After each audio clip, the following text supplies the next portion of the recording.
আজ আমি আপনাদের সঙ্গে খুবই সহজ একটি রেসিপি শেয়ার করব।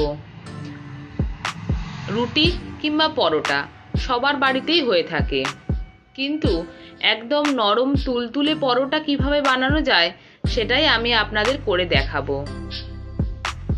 চলুন দেখে নিই এই নরম তুলতুলে পরোটা বানাতে আমার কি কি লাগছে।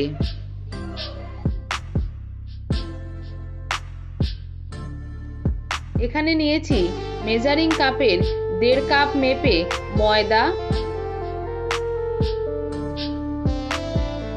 আর নিয়েছি 1/2 কাপ আটা।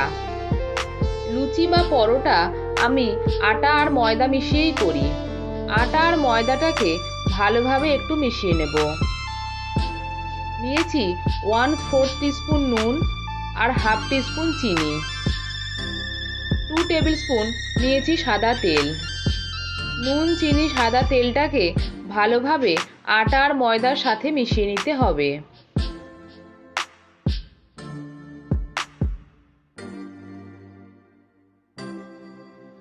আর নিয়েছি রুম টেম্পারেচারে রাখা 1/2 কাপ দুধ। দুধটাকে ভালোভাবে আটা আর ময়দার সাথে মিশিয়ে নেব। দুধ দিলে পরোটা খুবই নরম হয়। এরপরে একটু একটু করে জল দিয়ে ময়দাটাকে ভালোভাবে মেখে নিতে হবে। জলটা একেবারে দিলে নরম হয়ে যেতে পারে, ওই জন্য অল্প অল্প করে জল দিয়ে মাখতে হবে। দেখুন, একদম কিন্তু শক্তভাবে মাখিনি। খুব একটা নরমভাবে মাখলেও কিন্তু চলবে না। এইভাবে মেখে রেখে দেব 30 মিনিট মতো। 30 মিনিট পরে ঢাকনাটা খুলে দেখব বেশ নরম হয়ে এসেছে।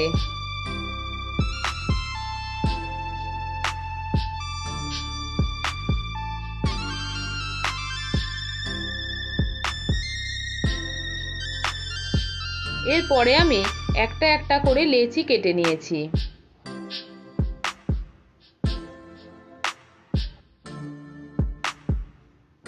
পরোটা বেলার সময় লেচির দুপিঠে ভালো করে মাখিয়ে নিয়েছি সাদা তেল। আপনারা চাইলে ময়দা দিয়েও কিন্তু বেলতে পারেন।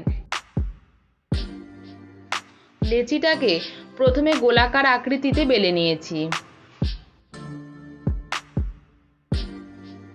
তারপরে ত্রিভুজাকার আকৃতিতে বেলে নিচ্ছি।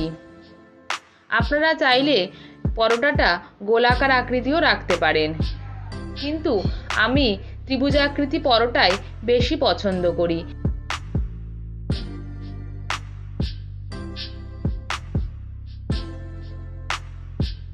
বেলা হয়ে গেলে একটা পাত্রে আমি তুলে রাখবো। এইভাবে বাকি লেচিগুলো আমি বেলে নিয়েছি।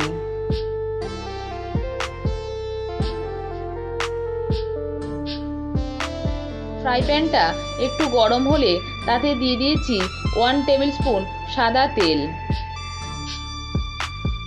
তেল গরম হলে পরোটাটাকে দিয়ে দিলাম। পরোটার এক পিঠ সামান্য একটু ভাজা হলে অপর পিঠটাও উল্টে দেব। গ্যাসের ফ্লেমটাকে লো টু মিডিয়ামে রেখেছি। পরোটার কোণাগুলোকে চেপে চেপে ভাজতে হবে। পরোটার দু পিঠই উল্টে পাল্টে ভেজে নেব। কোণাগুলো চেপে চেপে ভাজলে মাঝখানটা কি সুন্দর ফুলে ওঠে, আর তাতে পরোটা আরও বেশি নরম হয়। দু পিঠই ভালোভাবে ভাজা হয়ে গেলে পরোটাটাকে ক্যাসারোলের মধ্যে রেখে দেব। ক্যাসারোলের নিচে অবশ্যই একটা কাপড় রাখবেন। তাতে যে গরম ভাপে যে জলটা তৈরি হয় তাতে সব থেকে নিচের পরোটাটা আর নরম হবে না। এইভাবে সমস্ত পরোটাগুলোই আমি ভেজে নিয়েছি। দেখুন পরোটাটা কতটা নরম হয়েছে। পরোটাটা আমার একটা মুঠোর মধ্যে কিন্তু ধরে গেছে। আপনারা বাড়িতে ঠিক এইভাবে পরোটা বানিয়ে জানাবেন পরোটা আপনাদের কেমন হয়েছে?